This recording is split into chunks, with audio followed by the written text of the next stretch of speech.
Do you know why some elevators don't show all the floors? It's not because they don't exist, but because you're not supposed to go there. Tonight's story is about an elevator that stopped on a floor no architect ever designed. A floor that appears only after midnight, and once it opens for you, it remembers your name. Stay till the end, because the people who ignored this rule never came back the same. The building was old, too old to still be standing in the middle of a modern city. 12 floors, one elevator, and a rule written on a faded sign near the lobby. Do not use elevator alone between 2 o'clock and 3 a.m. Everyone laughed at it. A funny little quirk of an ancient building. Everyone laughed, except the night guards. Our main character, Adam, had just moved in for a new job. His life was all late shifts and long nights. He was always tired. On his third week, he stumbled home at 2:17 a.m. The lobby was eerily quiet. No guards, no music, just the silent hum of the old building, and the elevator waiting for him with its doors already open. That should have been the first warning. But when you're that tired, you don't think. You just want to get to your bed. So he stepped inside. Adam pressed the button for floor 7. The doors slid shut. The elevator creaked upwards, one floor, two, then it just stopped. No shaking, no emergency alarm, just absolute deafening silence. The little screen above the door flickered. Instead of a number, it showed 2 digits, 4.5. Adam laughed nervously. Old building, he muttered, trying to reassure himself. Then the doors opened. What he saw wasn't a normal floor. The hallway lights flickered at a sickeningly slow pace. The air felt colder, thicker. It was hard to breathe. And at the far end of the hall, there was a single, solitary door. On it, a small nameplate. He squinted. Printed on it, clear as day, was his name. Adam Arnau. This is the moment that decides everything. If you were Adam, what would you do? Would you step out? Or would you stay inside and pray the doors close? He made his choice. Adam stayed inside, his back pressed against the far wall of the elevator. He didn't dare breathe. After what felt like an eternity, the door slowly slid shut. The elevator resumed its journey up to floor 7 as if nothing had ever happened.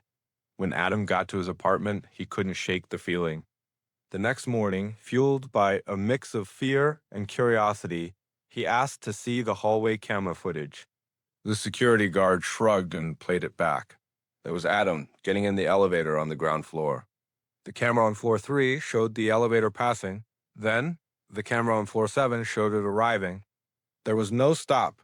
No floor 4.5. According to the footage, it never happened. That's when things started getting weird. Adam started noticing little glitches in his reality. His reflection in the mirror would sometimes be delayed by just half a second. The elevator buttons would be warm to the touch when he was the only one there, like someone had just pressed them. And he kept dreaming about that door. The one with his name on it. On the 5th night, it happened again. The elevator stopped. Same time, same floor. This time, Adam didn't laugh. He just stared. The hallway seemed longer now. The lights were dimmer, barely illuminating the space. And the door at the end, it was open. Peeking inside, he saw a room that looked exactly like his apartment. The same couch. The same photos on the wall. But there was one horrifying difference. A version of himself was sitting on the couch, staring right back at him. A perfect copy, with dead, empty eyes. Before he could process it, the door slammed shut. The elevator shot upward so fast it made his stomach drop. Adam screamed for the first time in years. He couldn't take it anymore. The next day, he confronted the old building manager. He told him everything. The floor, the door, the other him. The manager just listened, his face pale. When Adam finished, the man went quiet for a long time. Then he said something that chilled Adam to the bone. There are 13 floors in this building. The city only approved 12. He explained that floor 4.5 wasn't a floor in the traditional sense. It was a waiting room, a place the building uses to fix its mistakes, to deal with people who don't belong where they are, people who are replaceable. That's why it shows you yourself. It's a test, to see if you're ready to be replaced. On the seventh night, Adam didn't fight it. At 2:17 a.m., he walked into the lobby and pressed the elevator button. He knew where it was going. When the doors opened on floor 4.5, he stepped out. This time, the hallway was different. The door with his name was gone. Instead, there were dozens of doors lining the walls, each with a different name. Some were new, some were old and scratched out. Some looked like they'd been burned. At the very end of the hall, there was a large, ornate mirror.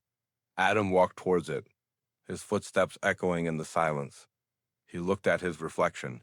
This time, his reflection smiled first, a wide, unnatural grin, and then it started walking toward him out of the mirror and into the hall. The elevator doors slid shut behind Adam, sealing him in. The next morning, a new tenant moved into Adam's old apartment. He looked just like Adam. He had the same voice. He even waved at the security camera with a friendly smile. Down in the lobby, the building manager took out a pen and carefully updated the small, faded sign. It still read, "Do not use elevator alone between 2 o'clock and 3 a.m. No one ever asked why. And if you ever find yourself in an elevator that stops on a floor that doesn't exist, don't try to understand it, because it already understands you." If this story messed with your head even a little, you already know why people subscribe to this channel. Like the video if you stayed till the very end. And comment what you would have done at floor 4.5. Some doors are better left closed.